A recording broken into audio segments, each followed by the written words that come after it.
เสียแฟนในแดนแห่งนี้น้ำเงิมดิโซเด่นสวรรค์ของคนหักมีแฟนเฮาหักมาหลายปีพบหนุ่มเศรษฐีน้องก็เปลี่ยนใจก็จากไปเหตุงานอยู่แดนสวรรค์น้องให้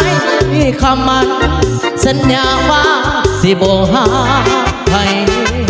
แต่แล้ววันนี้คนดีเปลี่ยนเป็นหลายใจลืมสัญญาที่เคยให้ไว้อย่าโผล่คนใหม่จึงไล่เด้ลาโน้โทรมาบอกมาลาว่าสิเอาผัวขอปานป้าป้าพาหัวผู้ตามือมัวเมื่อยินคำลาโทรมาบอกอยากให้ไปห่วงงานวิวาอยากไปอยู่เดินโนลาแต่ยันน้ำตาไหลผ่านงานดอกเด่นสว่างเจ้าเอ๋ยขออวยพรใส่ให้ข้ากับคนหาไม่คงจะได้พบความเศร้าหมอง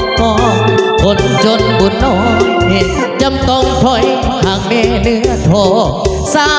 นี่อายบ่ได้น้องอายกะสิขอสานาพานีขอบใจสำหรับและได้ใจทั้งเจ้าภาพไปเด้อ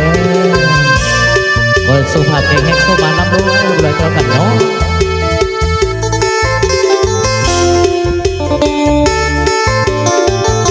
มอบพิเศษเด้อ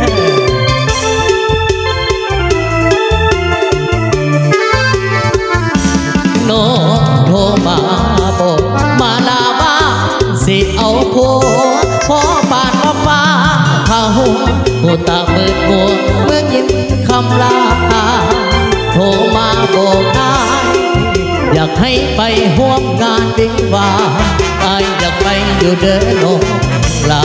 แต่อย่าน้ำตาไหลผ่านงานดอกเด่นสว่างเจ้าเอ๋ยขออวยพรใส่ให้ข้ากับคนหาไม่โคตรอย่าได้พบความเศร้าหมอง